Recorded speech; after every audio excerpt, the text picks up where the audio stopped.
Thank you. Well, good morning and welcome to Family Forum number 2. This is a big day for us, and we're very, very excited that you are here to share it with AUSA. Once again, I want to welcome our virtual audience. You guys did great yesterday. What a wonderful audience. There was a lot of engagement on Facebook. What I want you to know is that there were many questions that were asked that were not answered, but we are giving those questions to the appropriate person. We will get answers from them, and we will post the answers under your question on the Facebook feed as soon as we get it. It doesn't happen really quickly. It takes a little bit of time, so just kind of keep checking back, but we will get your questions to the right person. So keep those questions coming. Thank you. For the in-house audience, you all did a great job yesterday of writing your questions down on those question cards. This morning, that's the same procedure we're going to use. So please, if something jots in your mind and you want to ask a question, jot it down, raise it high up in the air, and the card runners will grab them from you and get them to the moderator. We'll follow the same format as yesterday. You know, we have a couple of very special speakers today, but I'm really, really excited about the employment panel that we're going to have. There has been so many questions asked about how military spouses can maintain and actually sustain a career within the federal government, outside of the federal government, should they have their own businesses. We've got fantastic subject matter experts that are going to be dealing with those questions with you, and a wonderful moderator in Kathy Roth-Duquet. So please stay with us, because you're going to be disappointed if you don't. We are so grateful that today's forum is sponsored by GEICO. Representing GEICO is Lindsay Anicelli, who is with she's a marketing planner and is proud to manage the GEICO and AUSA partnership. Lindsay, would you please come up? And I apologize for not saying your last name right.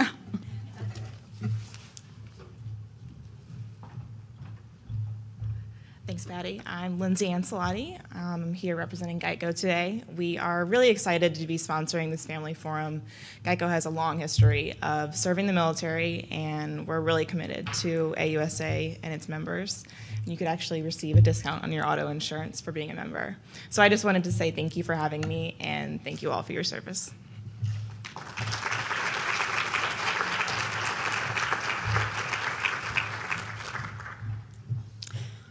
Thank you, Lindsay. We really do appreciate our sponsors so much. Thank you. So now it's my pleasure to bring up to the stage a wonderful gentleman. Many of you know him, Eddie Mentzer. And Eddie has been serving for more than 25 years in the arena of military family support. He's had a variety of roles in the federal government, but he assumed the duties of Associate Director in the Department of Defense's Office of Military Family Readiness Policy in August of 2010. As Associate Director, he is responsible for management of the Defense Department's family readiness and well-being policies and programs. He's passionate about military spouse issues, and do you know why? Because he's a military spouse himself. He's been a spouse for those entire 25 years that he's been serving us. So please give a warm welcome to my friend, Eddie Mentzer.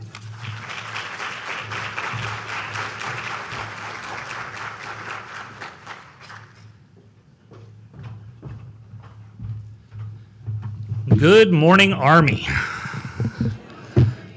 Come on, you can do better than that. Good morning, Army.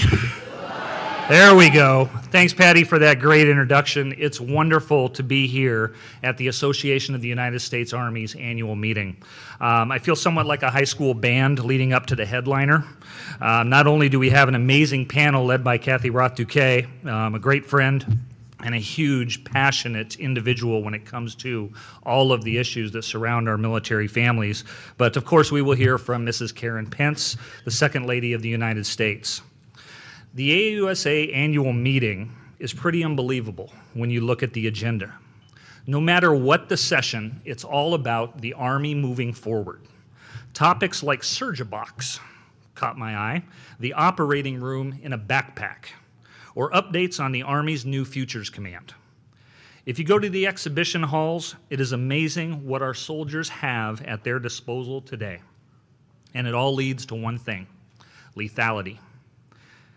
Now, you do not normally come to a family forum and hear about lethality, but that's what I'm going to talk about today. because family readiness for all of our families leads to more lethal soldiers and leads to lethality. And I honestly feel that sometimes we don't correlate the two often enough. Lethality is at the heart of our national defense strategy. We prepare for and prevent wars through lethality. We do this by modernizing the force, thinking ahead and being flexible with our capabilities, and by having the best and brightest on our side. This makes us lethal, and that last bit, having the best and brightest by our side, includes our military families. I have benefited from support from the DoD's family readiness system for pretty much my entire life. And quite frankly, like many families, I took that support for granted. Much of that support as I grew up was provided by Army family support. While I was born the son of a sailor, my father ended up as an Army civilian for more than 25 years. And as such, my family was supported by Army programs.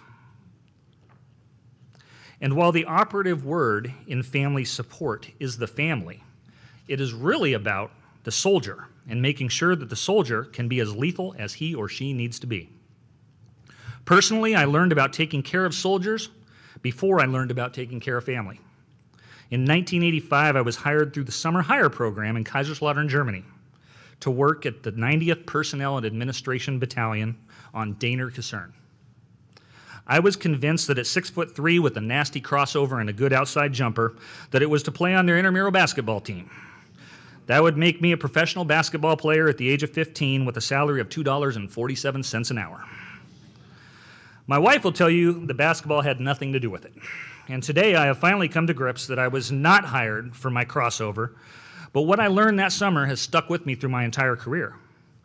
Colonel David Lester took the time to sit down with me, a 15-year-old summer hire that would be there for about 75 days.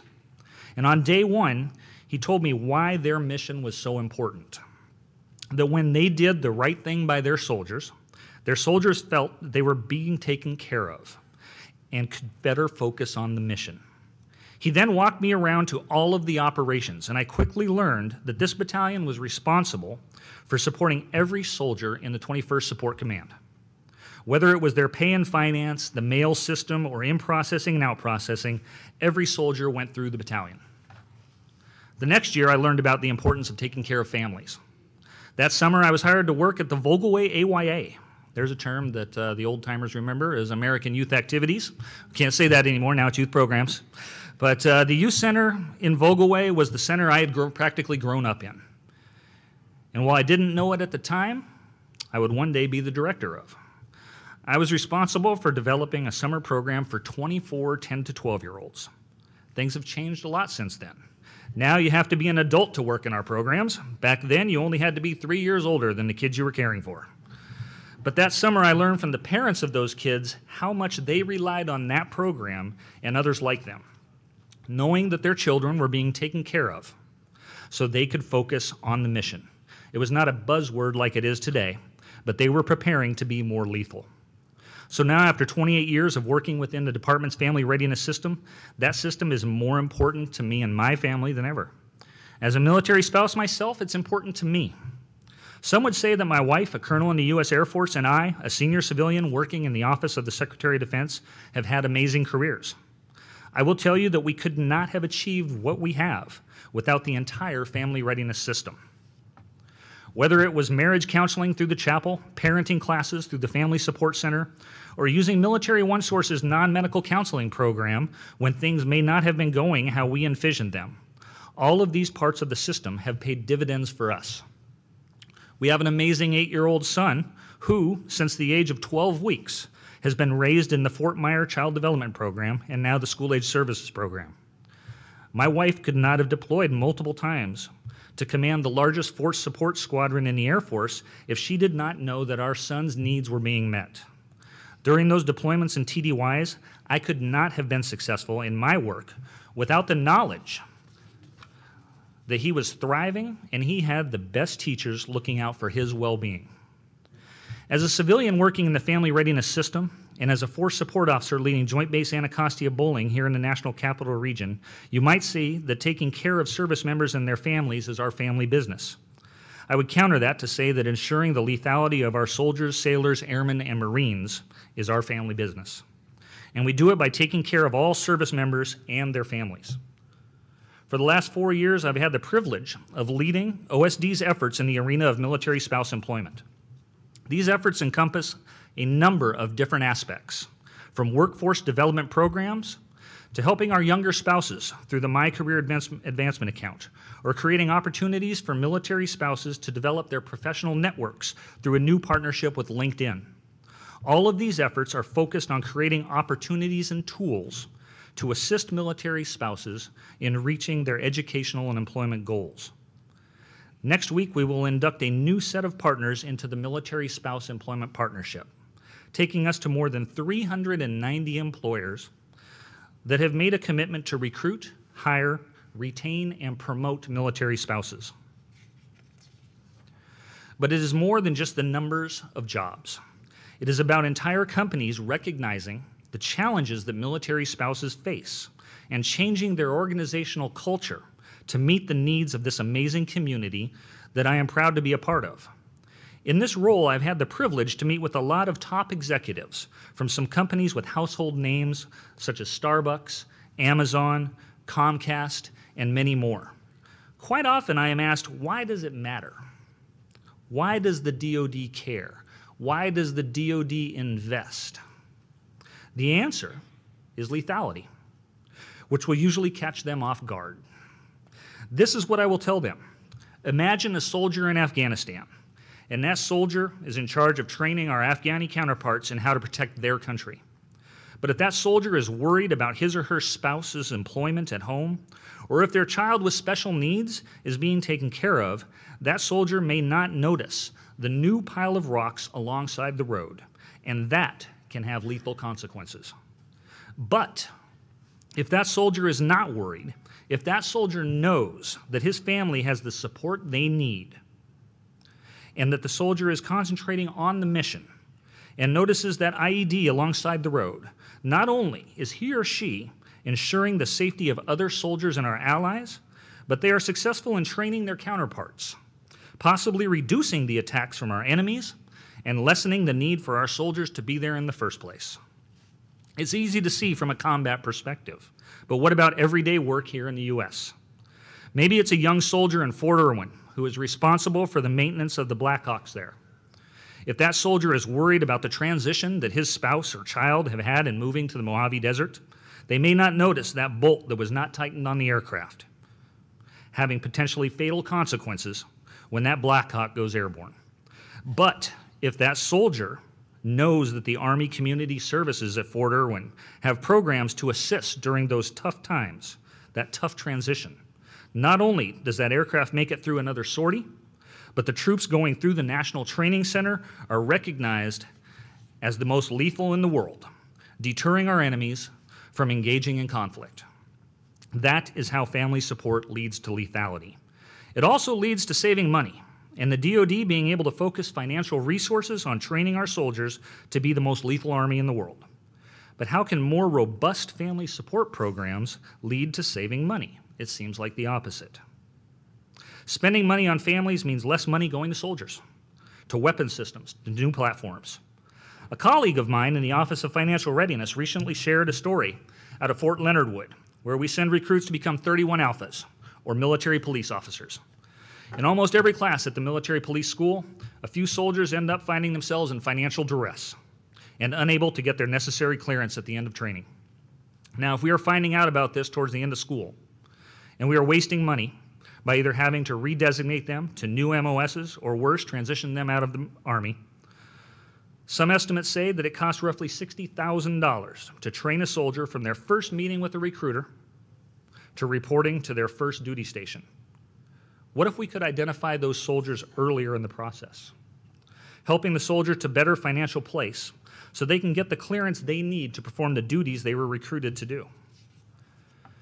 That's what they're doing at Fort Leonard Wood. In fact, through early identification and strong assistance from our financial team there, They are finding that they can get about 80% of their soldiers through the process to get their clearance. Soldiers that would not have made it through. Now you take that 80 soldiers and multiply that times $60,000. That's $4.8 million that can be redirected back to those platforms, back to that training. That's how family support programs can lead to stronger lethality across the Army. That did not come about because of an influx of new money into the program. It came about due to one person finding a better way to do business and resulted in huge cost savings. With all that said, with the correlation between family readiness and lethality, it is not enough to rest on the importance of what we do to support families and soldiers. We must find new ways, innovative ways to do our work. We must continue to tell our story, to tell their story, and advocate for our programs because they do matter. In this room, we have the best and the brightest of Army leaders and the subject matter experts in Army family readiness. We have to ask ourselves, how can we evolve from what many see as an antiquated system of brick and mortar facilities on the installation where less than 25% of our families reside? What are others doing in the industry? We have the largest employee assistance program in the world, but what are others doing and how can we scale it to meet our needs? Who can we partner with to do better? It does not always have to be more, but we should always be striving to do better. What is most important, not to us, but to our families? The data tells us that spouse employment is a major factor for our families, and frankly, the unemployment rate, which stands at 24%, is not improving. There are factors that influence this. We move, on average, every 2 to 3 years. Virtual seems to be the way to go. Virtual employment opportunities for military spouses can help us when it comes to those challenges of relocating. But not all jobs are virtual, and not all people are cut out for virtual jobs. So we have to look at different options. That's one option, and for many military spouses, it's great. Another silver bullet that quite often is thrown out is federal employment. There are great opportunities. The administration has made changes within the employment of military spouses across the federal system, and that's going to pay dividends over time. However, think about it when it comes to our mid-level to senior level managers. For those spouses that may be, let's say, a CDC director, if they move to a new location, if that CDC director at the new location is not moving, the spouse doesn't have an opportunity to work. So it's a great opportunity when it comes to federal employment, but it's not a silver bullet. My point here is that there are a lot of opportunities, and we have to grasp all of those. We have to make them fit. We get 100,000 new military spouses every year into the military, the vast majority of which may not have a great deal of experience. How can we prepare them for the workforce if they want to work? We have found that partnerships can pay huge dividends. Partnerships with organizations like Blue Star Families, the National Military Family Association. Partnerships with LinkedIn, where we're now providing military spouses when they PCS and when their service member leaves the service with 1 year of free membership to LinkedIn Premium. That's an amazing opportunity. We launched this in July, and thus far we've had 300 spouses take advantage of it. 300. And that comes down to action. We have to encourage our spouses to own and to take action. Own their lives, use the resources that are out there. There are so many, and sometimes it gets hard to navigate all of the resources that are there. But we have to encourage them to do so. I think one of the most frustrating things that I encounter is when I talk to spouses and I tell them, did you know that the DoD provides free career coaches for you to utilize anytime you want at no cost, your personal career coach assigned to you? What a great opportunity.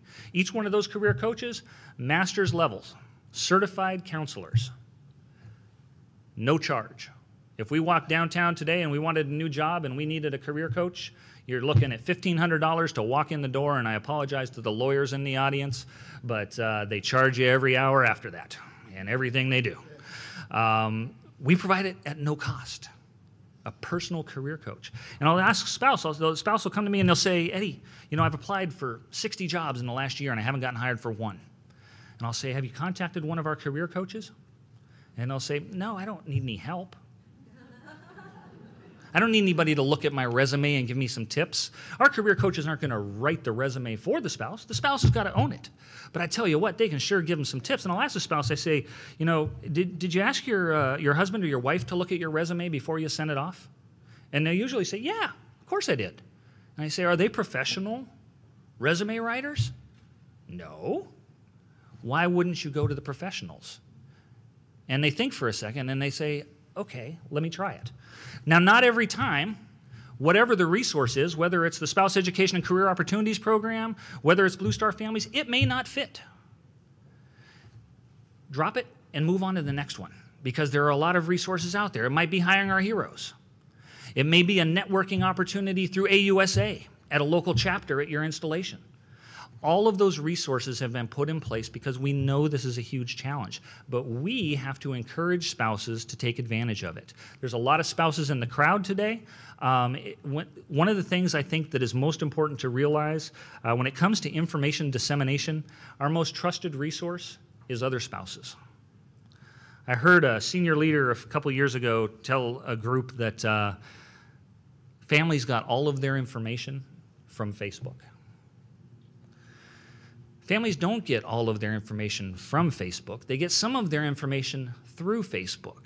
But Facebook doesn't generate information. We generate information. Facebook's a tool. And the challenge that social media presents to us is that it's not there to disseminate information. It's there to make money. And it makes money through advertising. So no matter how good your information that you put out is, how attractive it is, how well written it is, if the visuals are perfect, if spouses don't click on it, they're never going to see it. But how do spouses get their information on Facebook? Quite often it's through local spouse groups at the installation level. How many of us are in those spouse groups? We're scared to be, quite frankly. We worry about being in those spouse groups, because we may say the wrong thing, we may put the wrong information out there, but that's where they're getting their information from. And guess who they're getting it from? Not from us, but other spouses. So it presents us an opportunity in a different way of doing business. How can we work at the installation level with spouses that are not coming onto the installation? Because that is quite a bit of the reality right now. Our younger families are not coming onto the installation. So how can we work within those groups, within those organizations? There are many opportunities that are presented with that. It's another way that we need to think of doing business a little bit differently. In Military, Community, and Family Policy, I'm joined today by our Deputy Assistant Secretary of Defense, Mrs. A.T. Johnston. We're looking at doing things differently. One of those is in about a week and a half. The Spouse Education and Career Opportunities Program is going to align under the office that manages Military OneSource. It brings those two entities much closer together. If you were at Family Forum 1 yesterday, you heard Lee Kelly from the Office of Military Community Support Programs. She'll be heading up the SECO program. And it's a great opportunity for us. And it took a little bit of a shift from how we've always done business to looking at a new opportunity to more closely align our programs under one office. There's more and more of that and more opportunities across Army Community Services. I know that as we continue to look at the family programs, there are opportunities out there. We have to think more strategically. And what I would say to close up, and I know we've got a little bit of time for a couple questions, those leaders in the room, when leaders are going forward to ask for resources, to look for resources, to support their programs, the word in the room is lethality. And if we are not, as leaders, equating family readiness and family support programs to lethality, we are going to miss out. That's the bottom line. If we're not making that correlation for those senior leaders, for the folks that can control the purse strings, we are going to miss out. The Army's done some amazing work recently with Penn State University at looking at the return on investment. And I'll just throw one out there. The Army Volunteer Program. Tens of thousands of hours provided to Army Community Services by volunteers. So many hours that in fact they add up to 1,300 full-time employees. 1,300 full-time employees across the Army system. We know we don't have the budget to hire those 1,300 full-time employees. But if our volunteers are doing it and doing that work and doing it well, whether it's a volunteer coach in our youth sports programs or it's somebody working within the chapel, all of those volunteer hours add up. And guess where those volunteer programs are run through? Army Community Services. We have to make that equation between lethality and family support programs. With that, I think Helen might have a couple questions for me out there. Please raise your card and someone will come by and pick it up. Any questions?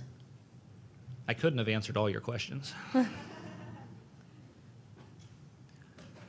know, there's a couple things that I think as leaders and as spouses and as ACS leaders that we really have to think about when it comes to educating our families. A big one of those, and I know it was on the discussion topics today, is the transferability of the GI Bill, the post 9/11 GI Bill.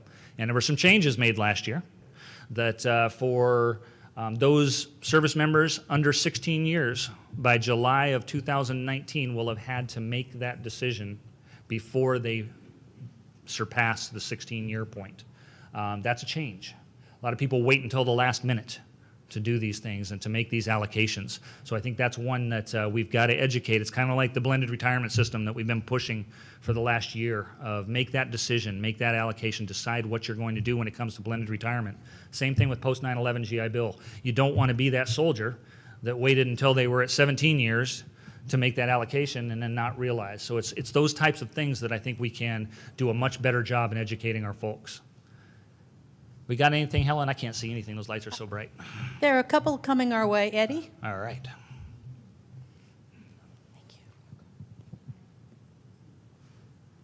Thank you. Can you please speak about employment opportunities overseas? Oh, man, started off with an easy one. Throw a softball up there for me to answer. Employee opportunities overseas. A huge challenge. And most of those challenges are predicated by what is known as the Status of Forces Agreement, or the SOFA. Most of those SOFAs, every one of them is different. None of them are written the same. They are negotiated very infrequently with the host nations. And the challenges arise in that most of them provide policy on host nation employees. Now, if you've been stationed overseas, you know that you'll have local nationals that are employed on the installation. And there's certain percentages within those regions that we have to employ local nationals. So it presents a huge challenge there. The department is always looking at new ways of doing business when it comes to the SOFAs, and what really, they dictate what we can and can't do. We have to look at more innovative practices in that negotiation. It's something that the DoD doesn't even manage. It's actually managed through the Department of State. There have been many discussions in the past between Department of State and the DoD as those SOFAs come up for renegotiation of putting more friendly opportunities in for military spouses. It's one of those processes, and there are many of them that take time. Is it recognized? Definitely. And I've seen that at the highest levels between Department of State and DoD. It's a recognized challenge, but they take time. So I would say that there are opportunities in the future to do a better job, but it presents a huge challenge. One of the things that we're seeing more and more of when it comes to overseas employment are employers willing to virtually employ a spouse when they're stationed overseas, that they're able to telework in. There are still challenges with that. What taxes should they be paying? Should they be paying the local taxes, which can be a huge challenge? Should they be paying U.S. taxes? But we have companies that are looking at that, and I think that's the key, is it's not necessarily individuals that are looking at it, that companies are changing the way they do business and looking for those opportunities to keep a spouse employed when they PCS overseas, knowing that when they come back. For a company, it's the same as with our soldiers. I equated that 60,000 point for our soldiers of retraining and bringing new ones in. Gotcha. And you threw me off. But it's the same for civilian companies. To bring in a new employee costs a lot of money. To train them costs a lot of money. To get them up to speed costs a lot of money. So again, we're changing that culture within companies to look at these opportunities for military spouses. We can't force it. But when companies are doing it on their own, I think we're doing the right thing about educating the companies as to what value the spouses bring to their organization. I have been given the hook 3 times now. Do we have time just for a quick question? Well, Helen, you're 30 in charge. seconds, Eddie, 30 seconds. 30 seconds. And this question is about portability of certifications. Portability of certifications, huge challenge, lots of work being done. 48 states now have laws on the books for portability of licensure across the states. In many of those states, as we found last year with a report from the University of Minnesota, the states are not applying those laws evenly across organizations. The administration has taken this on. The Department of Labor is doing a great deal of work in this space, trying to bring those into alignment. We're really focusing a lot on compacts between states. So instead of worrying about legislation, focusing on compacts within different areas. The nursing compact is one that comes to mind, where great work is being done that doesn't just impact military spouses, but impacts all employees. Now I'm being given the hook for the 4th time. Yep, and we do have time for another question or two. So Keep it coming, Helen. all right. Are all of the services offered, the employment services offered equally across all 3 components, the Army, Air Force, Navy? So all of these great opportunities for spouse employment. Or the components And the of Guard and the active Reserve as reserve well. and National Guard. Yeah, there you go. And the I Guard got and the Reserve. question. It's all right. And I'm not being given a hook, so I can talk all I want. The answer is yes. When it comes to the career coaching, which I spoke about, any military spouse can utilize that career coaching. It's all done virtually, and I know that when we have to call a call center, sometimes it's the last thing we want to do. I will tell you that last year in FY17, we fielded 165,000 calls to the Career Counseling Center with a 98% satisfaction rate. So they're providing a service that spouses value. The key there is when spouses utilize it.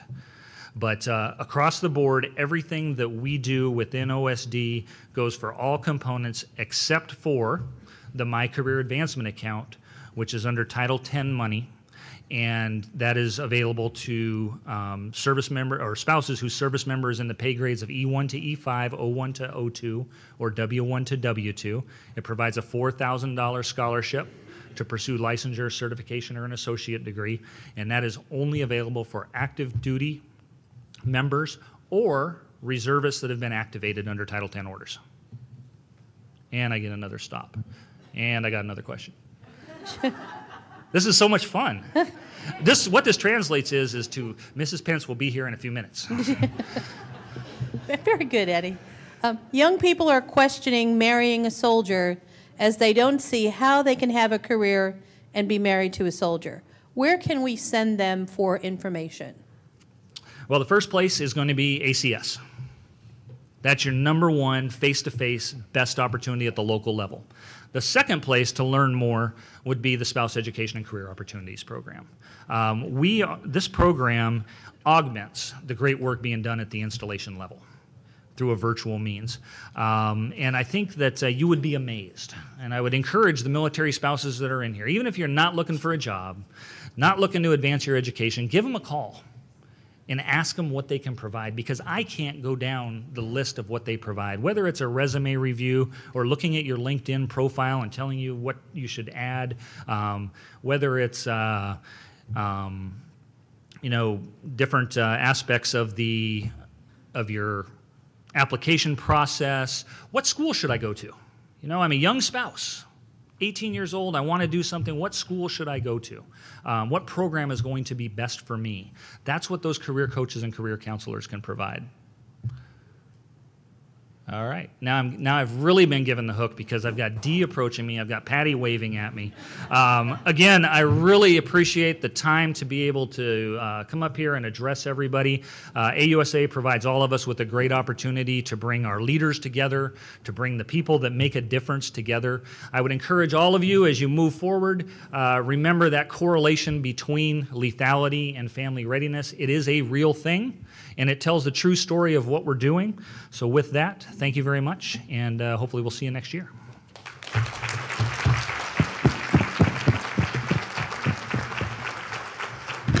Eddie, thank you for another amazing presentation. On behalf of Patty Barron and AUSA, I'd like to present you with this gift. Thank you so much. Thanks. We'll see you in a few.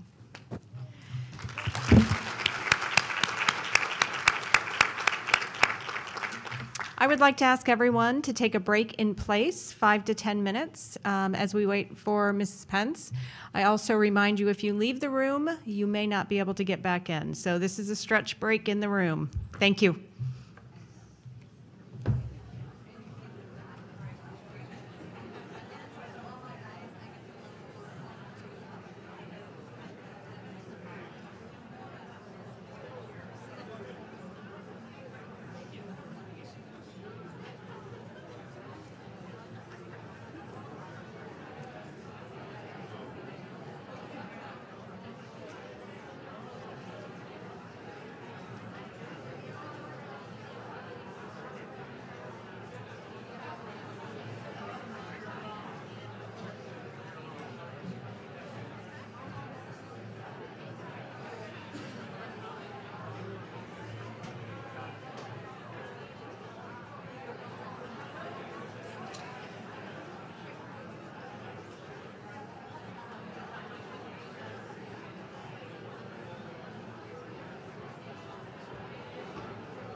So I think we're ready. That was, at least everyone got a chance to stand up and stretch. If everyone can please get back to your seats.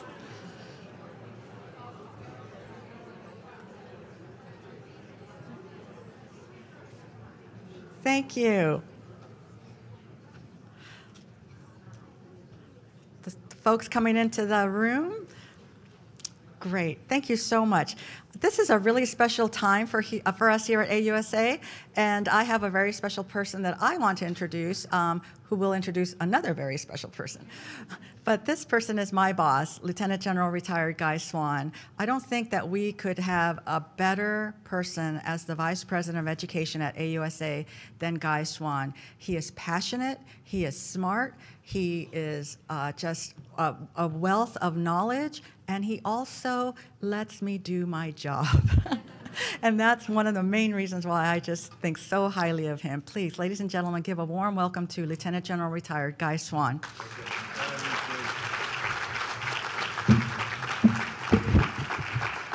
Good morning. I only wish my wife was here to hear that. So,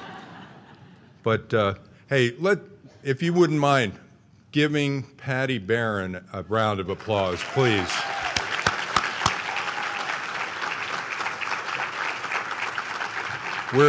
We're never letting her go from AUSA, so she does terrific work for us, as does Thea Green. So if Thea's here, thank you, Thea, for what you do. Well, on behalf of the association, it's my privilege to welcome you as well. The family forums are really one of the highlights of the AUSA annual meeting each year, and thank you for your participation, speakers as well as participants. It's wonderful, so thank you. And I have a great honor this morning to introduce a very special guest speaker for all of you, Mrs. Karen Pence, the Second Lady of the United States, wife of our Vice President Mike Pence. Mrs. Pence is a mother, an educator, an award-winning watercolor artist. As Second Lady of the United States, Mrs. Pence works to bring attention to art therapy and the sacrifices made by military service members and their families. Mrs. Pence is the honorary chair of the Art Therapy Initiative at Riley Hospital for Children at the IU Health Center in Indianapolis and is a member of Riley's Children's Foundation. She also serves as a board member for Tracy's Kids, an art therapy program for young cancer patients.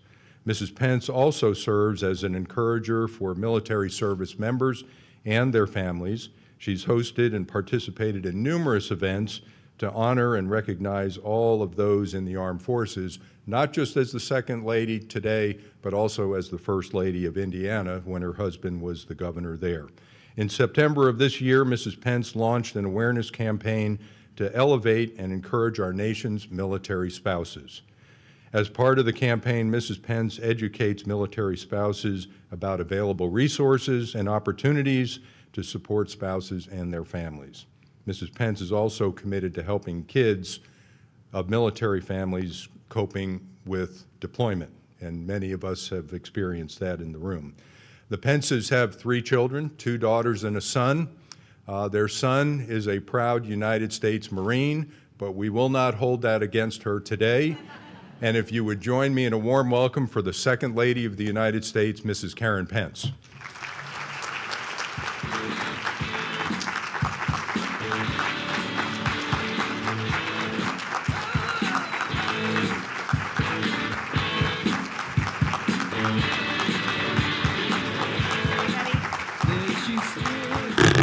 Thank you very much. Good morning, Army. Wow. Well, you guys get up early. You're fresh. You're bright-eyed. Thank you, General Swan, for that kind introduction. And I commend you on your leadership and your service to others. To the distinguished guests here this morning, Mrs. Leah Esper, wife of Secretary of the Army, Dr. Mark Esper, Mrs. Holly Ann Milley, wife of the Army's Chief of Staff, General Mark Milley, and Mrs. Holly Daly, wife of the Sergeant Major of the Army, Daniel Daly. It is great to be in the room with you this morning.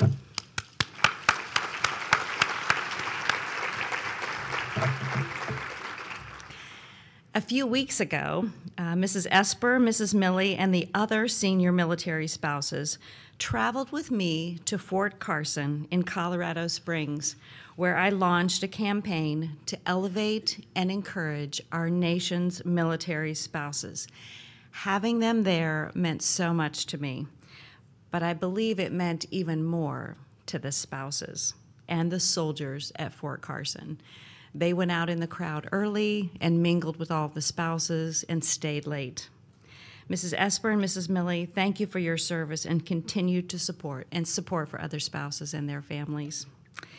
It is such a pleasure to be here this morning. I've got my Army pin on, I want you to know. Army strong. Military families hold a very special place in my heart. You just heard that I'm a proud mom of a Marine, and just about a week and a half ago, Michael received his Wings of Gold at Naval Air Station Meridian. Yeah. The Vice President and I attended the ceremony, and to say I was emotional was an understatement. I happened to be a pilot as well, and I remember taking Michael up in a plane when he was about 11 years old. So it was a proud moment to see his wife, Sarah, pin those wings on him. I'm the daughter of an Air Force airman. I was born on McConnell Air Force Base in Kansas, but I didn't live there long because my father retired and we moved. But you will be happy to hear that my father-in-law, Ed Pence, served in the United States Army. Yeah. But this morning, I want to focus on our very special guests, and they're the military spouses who are here this morning. I would like all the military spouses to stand up.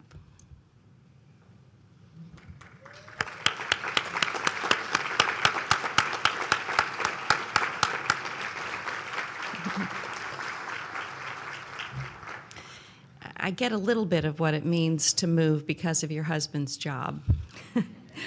But as I said just a few moments ago, I traveled to Fort Carson in Colorado Springs to launch a campaign to elevate and encourage military spouses and highlight resources that they can turn to for help. I had the opportunity to address more than 500 spouses and their military members as well, and I had the pleasure of meeting almost every single one of them. Military spouses play a significant role in the defense of our country, and that's something I want to bring attention to. I can say without a doubt that the strength of our nation does not just come from the people in uniform who fight to protect our freedoms, but the spouses and the families who serve alongside them also make tremendous sacrifices to the greater benefit of our country. Most military spouses do not wear a uniform. Some do. But they honorably serve our nation, frequently without their loved one beside them. Spouses do so much for our nation. They make so many sacrifices without asking for much in return. I admire your selfless support, your volunteer spirit, and your great contributions to our armed forces and to our communities. You experience frequent moves, job changes, periods of being a single parent while your loved one is deployed, all while exhibiting pride, strength, and determination. You are the home front heroes.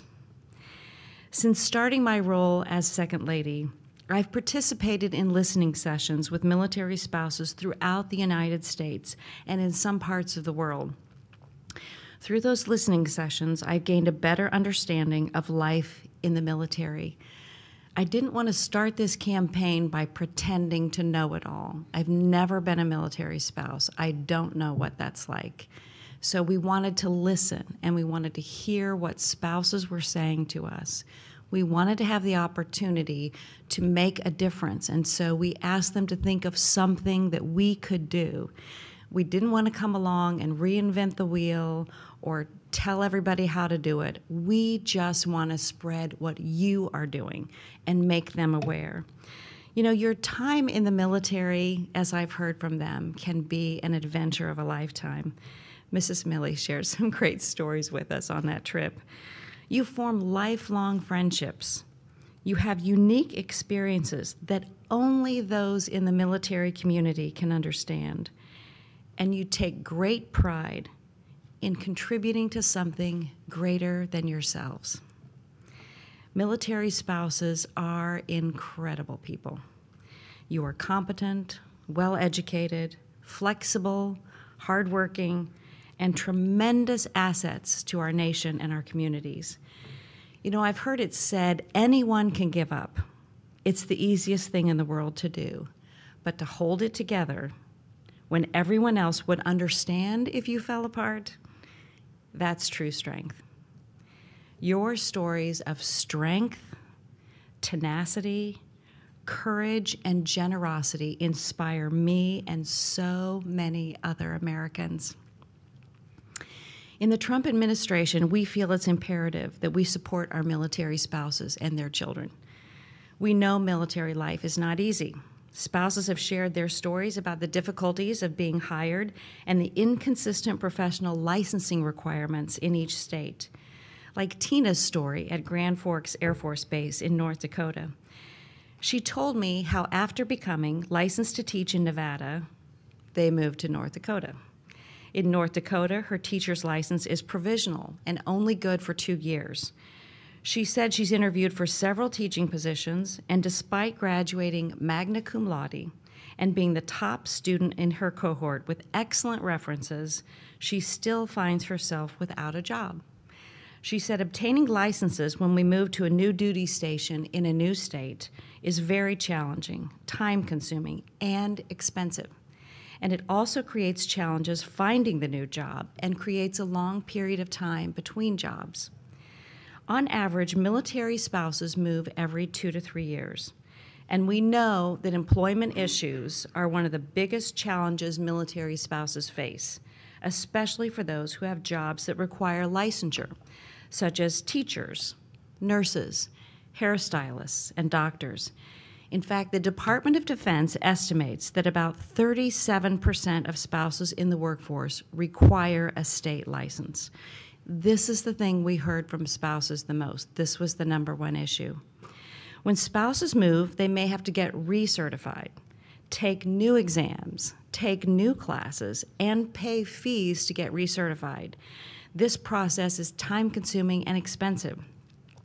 So I'm excited to tell you that the 2018 National Defense Authorization Act requires the Department of Defense to implement a new policy to reimburse service members for relicensing and recertification costs up to $500 incurred by their spouses when they have a permanent change of station. But despite this good news, that's a first step, the licensing issue is challenging because each state establishes its own licensing rules. And then there are different occupational boards and regulatory agencies in each state.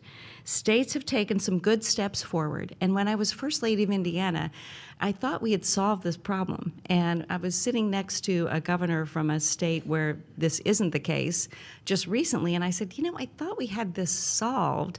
And he said, well, it's a state issue. And legislatures change, you know, every 2 years. So he said this is something that if you're in a state that's not friendly to military, this isn't something that's easy to keep going.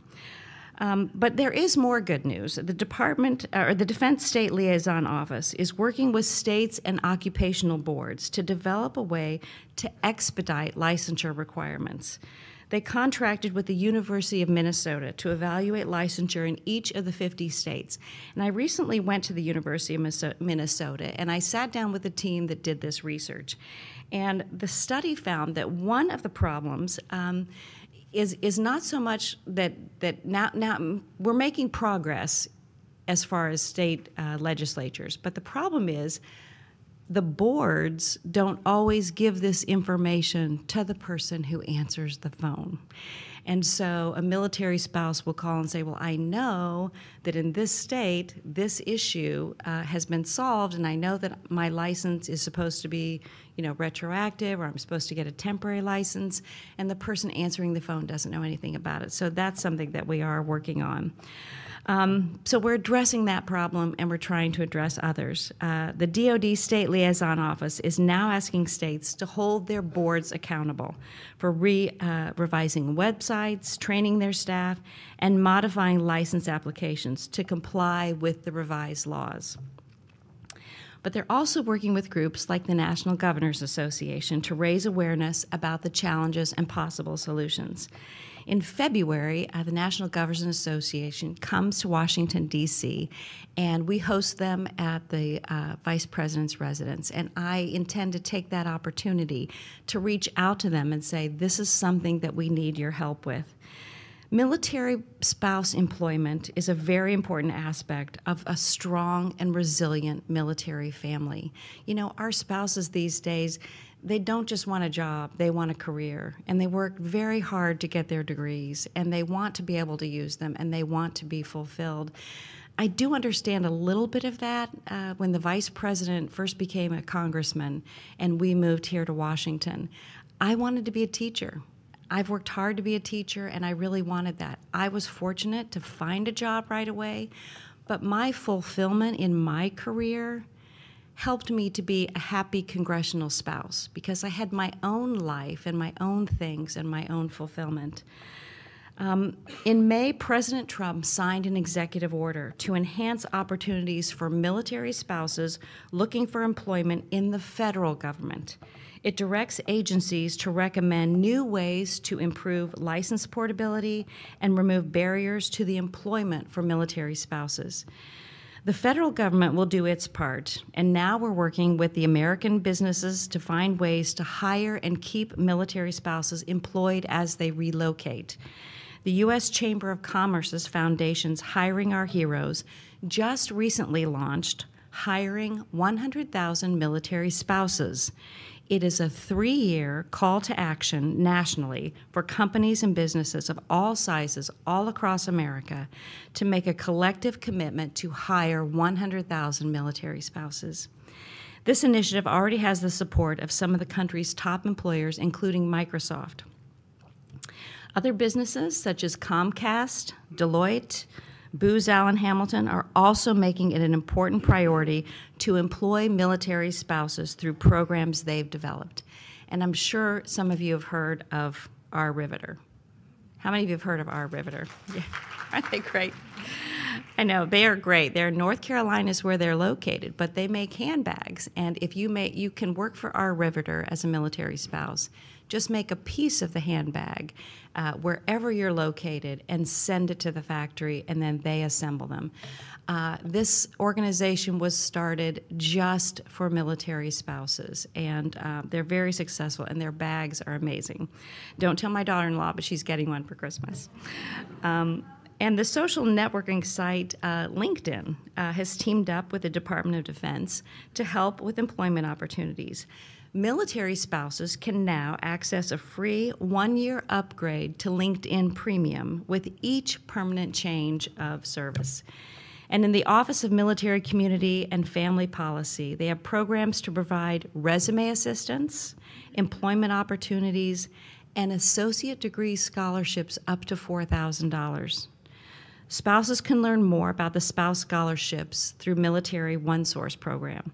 And OneSource, as you all know, is kind of a one-stop shop to support military families with just about any problem or issue that they have. We went and visited their site and heard some of their stories. They can help with non-medical counseling, information for a new duty location. They can help with special needs children and elder care, tax help, financial counseling, adoption consultations, and much more. And they're 24/7, 365 days a year. In closing, now that I want you all to know that the Trump administration values our soldiers and their families. We are so proud of our armed forces, and I speak as a Blue Star mom. We are so proud of our armed forces. We know that spouses are the backbone of military readiness.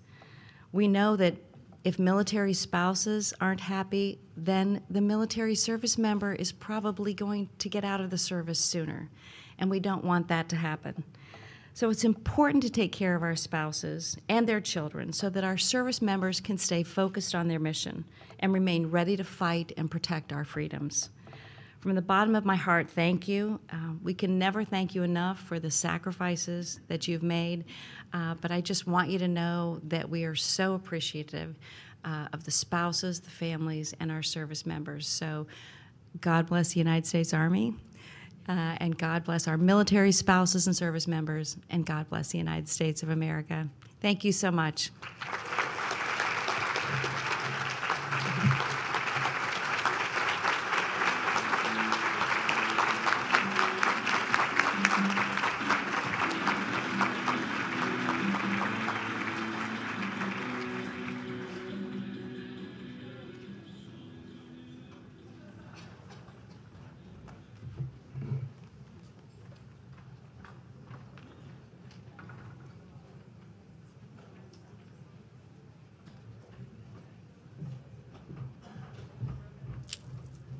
Well, that was very exciting, and it was wonderful to hear Mrs. Pence talk about our military spouses in such a warm and knowledgeable way, and I really do very much appreciate all of her comments, so thank you so much, Mrs. Pence.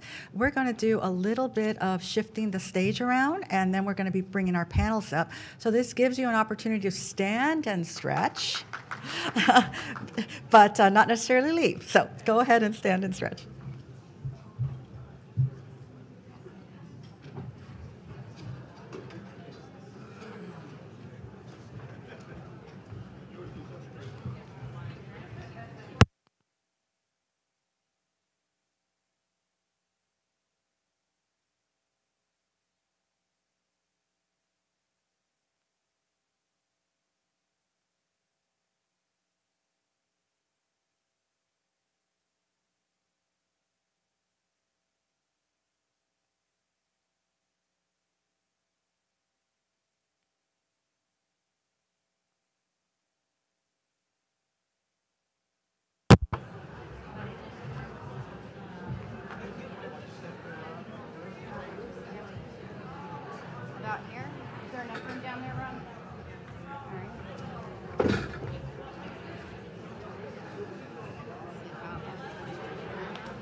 We're okay. It's not so high.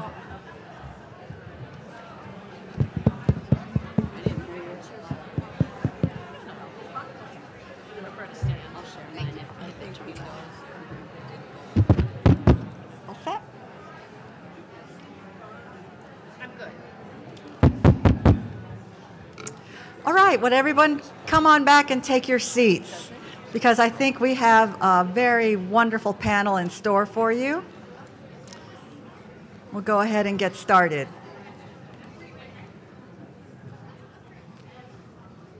Okay, I see everybody kind of shifting back to their seats very quickly. That's great. Super. Now it is my distinct pleasure to bring on stage one of the most amazing panels that we have ever assembled. Let me start by introducing our panel moderator and a good friend, Mrs. Kathy Roth-Duquet. Kathy is the founder and the CEO of Blue Star Families, the nation's largest chapter nonprofit serving military families. She is a public speaker and a frequent commentator on public affairs, as well as a practicing attorney. Kathy previously served as a political appointee in the White House and Department of Defense, but more importantly, Kathy is a military spouse and a passionate advocate for military families. Ladies and gentlemen, it is my extreme pleasure to introduce to you my friend, Kathy Roth-Duquet. Thank you so much. And wasn't that amazing seeing Mrs. Pence? That was a wonderful speech. Patty, thank you so much for having me here today. And to everyone in AUSA, I have to admit that I did lobby to come and speak to you here. You're a pretty special group of people, and when you are all gathered here in Washington, it's a real opportunity to try to be here with you. So I asked repeatedly, and Patty agreed. So thank you for that. I don't know if Eddie Menser is still here, but what great remarks, and I think great advice to us about lethality. I'd like to briefly introduce our excellent panel, and then we're going to get started on a few conversations that we'd like you all to participate. So I'd like you to start thinking early on about the questions that you might have for all of them. We have Michelle Belton, the Director of Headquarters Civilian Personnel Advisory Board. Todd Bonham, the Program Manager for Financial Readiness for the Army. Colleen Dumas, Chief of Staffing and Classification Division, AG1 for Civilian Personnel. I have Gianna Greer next, AG1 for Civilian Personnel. Colonel Megan Gumpf, Acting Director of Installation Services for the Army Assistant Chief of Staff of Installation Management. Peter Gary, Army Staff HR Advisor, AG1 for Civilian Personnel. And Todd Bonham, Program oh, I already said you. There you are back there. Thank you. Sorry for being out of line. If I can just get a show of hands briefly, how many people here have it part of their job to help military spouses find jobs? Raise your hand. So a good number. How many people here are seeking employment with the federal government, with the military services, or on an installation? Would like to see employment there? Raise your hand. Over there. Good. How many people here have personally had challenges finding employment as a military family member? I appreciate hearing all that. This is an issue very close to my heart. Blue Star Families, as I hope many of you know, is a relatively young organization, about 9 years old. We were started by military family members who were dedicated to the lifestyle of the military service, but found that there were many aspects of that lifestyle that made it very difficult to continue serving. And we felt that if we could band together and get a seat at the table to express what the challenges were and to be part of crafting the solutions, find partnerships for their solutions, that we could make life better for our communities. Our mission is to tell the story of the currently serving military and their families, because many people don't know it, and to partner to find solutions in communities where people live. And as we have gone out through our surveys to tell the story, we see that military spouse unemployment and social isolation, these are two of the biggest challenges facing our community, and they're not unrelated. One thing that really sticks in my mind is a conversation I had with Secretary of Defense Hagel on his last day in office, when he was leaving that appointment. And he told me that that morning he had had breakfast with 6 Army captains who were nearing the end of their first commission. They had all been commissioned out of West Point.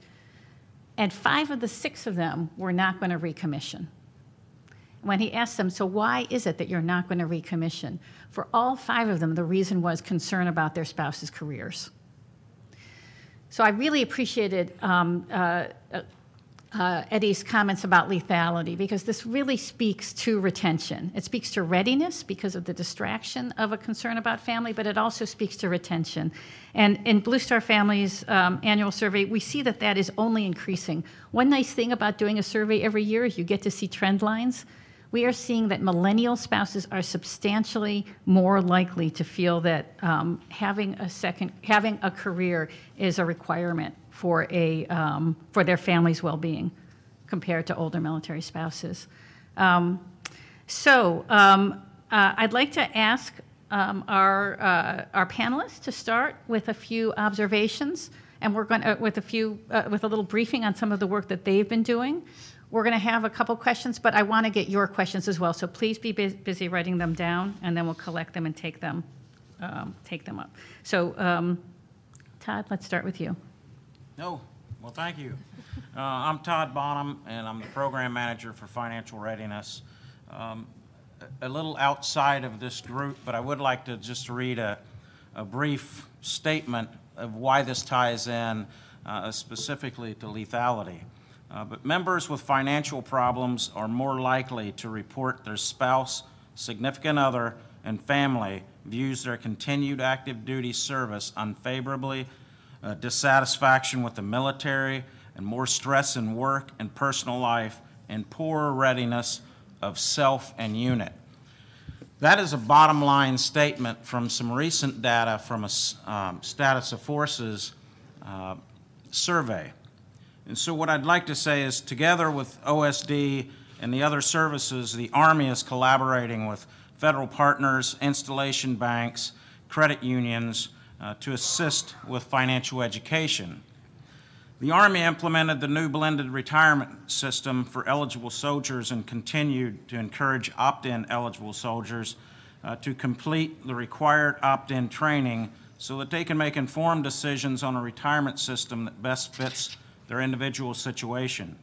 Opt-in eligible soldiers must opt in before midnight of 31 December, the close of this year. Online BRS training is also available to spouses. So what I'd like to do is highlight some of those numbers that we found in the survey.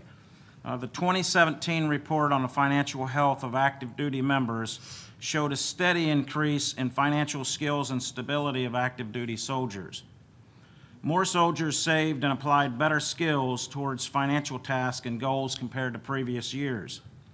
Financial conditions for active duty soldiers were reported as a higher on average for 2017 over the previous year, but down 4 percentage points from a high in February of 2016.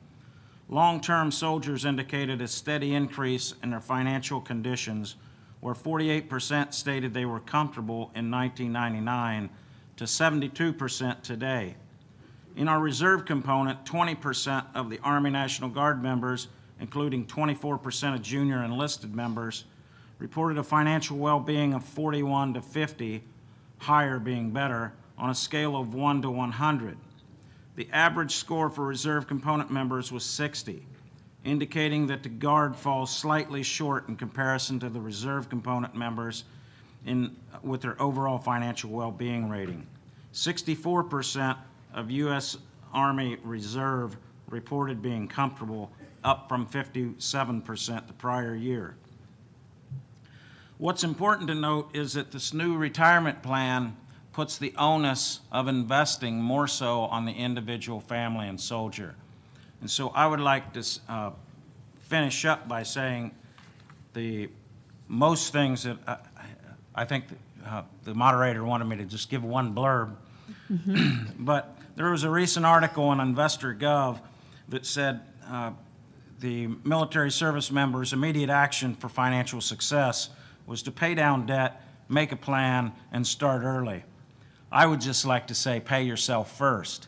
a recent posting on a Facebook site for Marines, which I am a former Marine as well, had a picture of a friend of mine.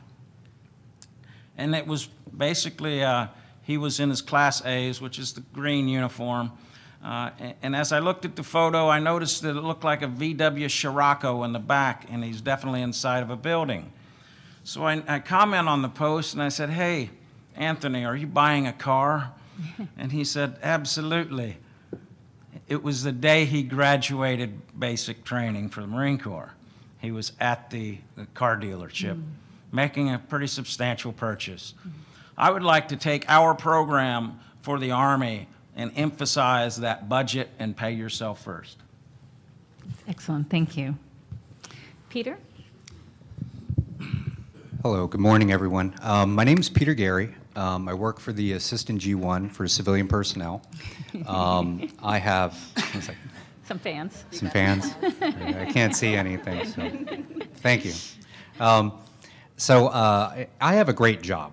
I really do, and not just because my next 2 levels of leadership are here, but because I really believe that. You know, I've been an enlisted Marine. I've been a civil servant for Army for, 15 years now. I started at the installation level in the HR offices as a very young GS4 employee turned NAF employee, back appropriated fund and NAF again, and now I get to work at the Army staff. And one thing I remember was looking at processes and procedures and living the young enlisted lifestyle, married with a young child at the time, and saying, God, there's got to be a better way to do this. My father, a civil servant, started in the early 80s. I watched my mom follow him around from duty station to duty station, and I watched the employment struggle she dealt with and trying to plan on a retirement and a future and income for the family. And so one of the neatest things I get to see now at the Army staff level is that I get to see that our leadership, all the way up to the Secretary of the Army, take military family member and spouse concerns very seriously. So the Secretary of the Army, I'll talk about one of the initiatives that we got to work on. I'll try not to get too lengthy. The Secretary of the Army goes to Korea, if my memory serves me right, and has a discussion with military spouses and family members. And so what he had presented to him was, you know, this cycle that we're pretty well aware of, especially within Army Child and Youth Services. By show of hands, who's familiar with Army CYS? Who's worked with Army CYS? Okay. And so what happens is our spouses, they move. Their spouse gets orders, and then they move. They PCS to the next duty station. They have to quit their job, and then they have to get to the next duty station. And within CYS, they have to apply for that job again, go through background checks again, suitability screening like physicals and things like that again. And it's no secret that hiring within the federal government, within Army, can take upwards of, you know, in excess of 100 days. And so these families are constantly getting breaks in income. And so the Sec Army came down to the Assistant G1 for civilian personnel, and he came to our office, the NAF Policy and Programs Division, and said, you know, we need to do something about this for Army spouses within child care.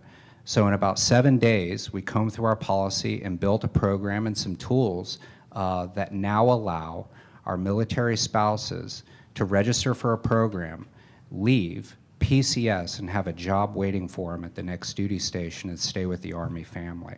So it was a really exciting thing. To this day, we have, we launched August 2nd, and right now we have spouses registering for the program.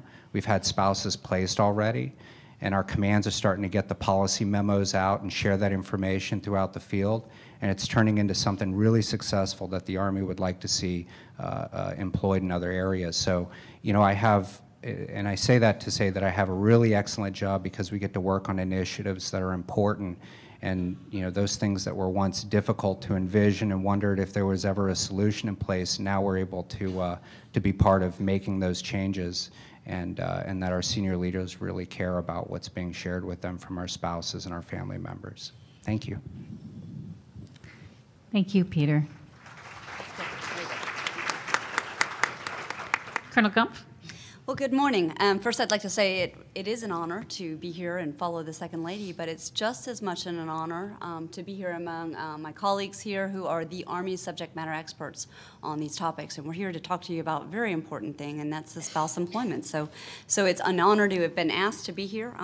As you all know, the Army's priority, top priority, is soldier readiness. And Mr. Menser earlier today really touched on how our family support leads indirectly to family readiness, which then leads to soldier readiness and leads to lethality. So without a happy family, we absolutely cannot have soldiers that are ready to go out into combat or across the world to do their mission. As such, the Secretary of the Army, one of his top priorities is spouse employment. He's very focused on that. And of all people, as the Second Lady discussed earlier, military spouses are very familiar with the challenges associated with being required to move every few years and also to either pursue a career or maintain a career. So it is very much of a senior leader's focus to talk about this. Mr. Menser earlier, he mentioned the DoD Spouse Employment Education Program.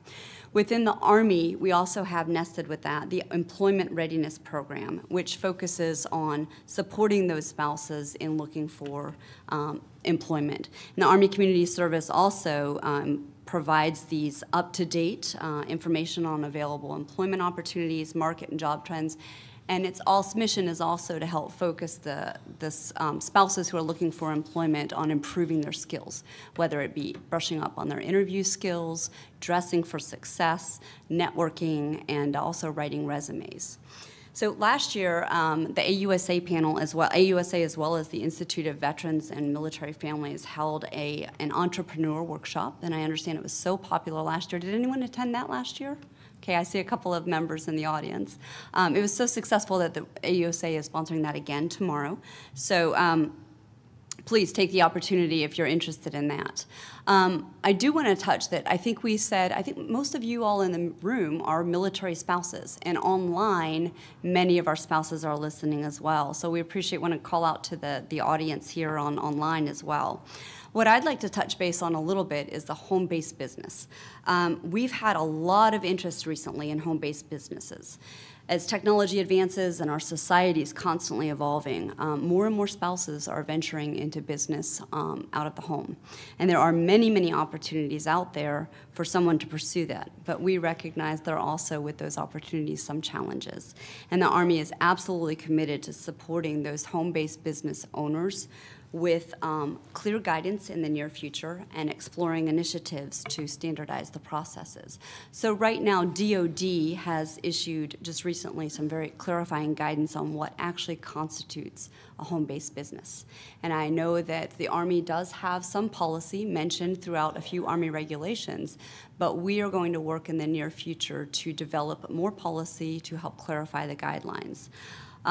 In most cases, DoD's stance is that home-based businesses do not compete directly with existing morale, welfare, and recreation programs or with AFEs, our retail exchanges. For example, a spouse who operates a small business out of the home selling items to neighbors and family members or other friends down the street probably does not threaten AFEs. Likewise, someone who offers piano lessons or art classes out of the home is probably not going to be an economic viability, or not threaten the economic viability of our MWR programs or other programs.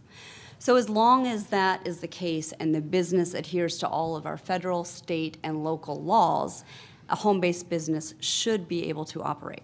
However, I want to make it clear that installation commanders still have the requirement and the responsibility to ensure safety, security, and quality of life for our soldiers and their family members. So it is still going to be an installation commander, or if he delegates that to the garrison commander level, it will still be at their authority level to determine for their respective location if a home-based business is able to operate. And DoD has also clarified what small businesses may not be subject to regulation and supervision by the services. For example, someone selling something exclusively on eBay or operating out of the home for another business, for example, transcribing medical transcripts or something of the sort. That is through online means. That would not be considered a home-based business. And as I mentioned, the Army does address some home-based business policies, but we are reviewing those policies, and I can assure you that we and the Secretary of the Army is here to ensure that we meet the needs of today's spouses. And we also acknowledge that there are a few challenging processes, and our spouses have to navigate several different areas online and at different installations to gain approval for home-based business. So as Mr. Menser earlier mentioned, usually the Army Community Service is going to be your first stop in all cases. If you're living in, or spouses are living in on-post housing, then they also will need to touch base with their local housing department. Housing section. And then the garrison commander must approve any home-based business. And then, of course, if anyone is stationed overseas, there may be some additional requirements that they have to look into. Status of forces agreement will help dictate what the rules and regulations are for the host nation that you are dealing with. And it's imperative that those people, that spouses willing to pursue this, go to their local ACS office, go into the employment readiness section if it exists at your garrison, and then pursue that through that venue.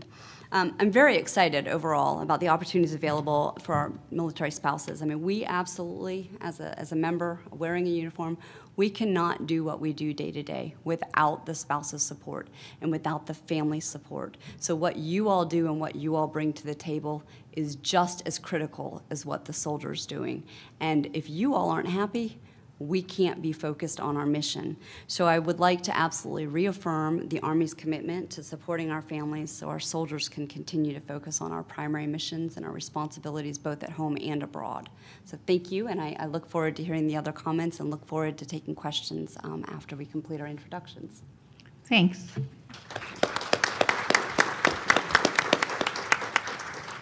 Colleen Dumas. Yes, good morning. My name is Colleen Dumas. I'm here from the Office of the Assistant G1 for Civilian Personnel, and you're hearing a lot this morning about the Secretary's emphasis on spouse employment, civilian employment in general. What my office does is we pull together the policies that help implement all of these programs for spouse employment. That is one of the key areas that I work on. And some of the stuff that I want to share with you this morning is, number one, my gratefulness for actually being invited to speak with you here today, but to hear your concerns and hopefully get you some answers to some of your burning questions about civilian employment, particularly with Department of Army. Some of the areas that we're working on in the military spouse arena, show of hands, how many of you are familiar with the Priority Placement Program, or PPP? Okay, everybody. So as most of you know, this is the primary vehicle for our spouses to exercise their spousal employment preference. You may or may not know, we have some big changes coming to the way that we are allowing folks to exercise that preference. And namely, what this will do is it will allow you, the spouse, to exercise much more control over where and when you exercise that preference. So for instance, right now, the current process is for you to go into a local HR advisory center, and you register and you tell them what you can do and where you would like to work, you know, certain areas. But now you really are going to be able to hone in on the particular organizations and offices at whatever grade levels that you qualify for. So this will become a full application-based program. You will apply directly for the announcements for the positions that you're interested in. So we are expecting those changes to occur probably no later than January of this coming year. And there will be a lot more information that the Office of the Secretary of Defense puts out, and we will, of course, within Army, be sharing that with you as our customer base as well. One of the other areas that my team is working on deals directly with, you may be familiar with an executive order that came out a number of years ago, which is a appointing authority for spouses to be able to get your foot into the door of civilian employment. This came out in 2009, and it was really geared towards folks who were PCSing, or if you had a disabled military member, or if you were a widow or widower of a military member. The most recent changes that have come about in the 2018 NDAA actually gives a temporary change to this, which we're hoping will go permanent after we see how this goes and we report up. But what it does, it really expands this authority to all military spouses, not just when you're relocating or if you have a 100% disabled military member, et cetera. So this will really open the door to a lot of individuals who otherwise wouldn't have this opportunity to apply. So those two things together, both the appointing authority that I just spoke about, coupled with exercising your spouse preference, I think will hopefully maybe put away some of those barriers that you've been experiencing throughout your multiple moves as a supporter of your soldier. I am in a unique role because I actually was a former military spouse, so I do recognize some of the challenges, some of the joys, some of the craziness of being a military spouse. So again, I'm just really honored to be here today, and I look forward to hearing your concerns and questions. Thank you.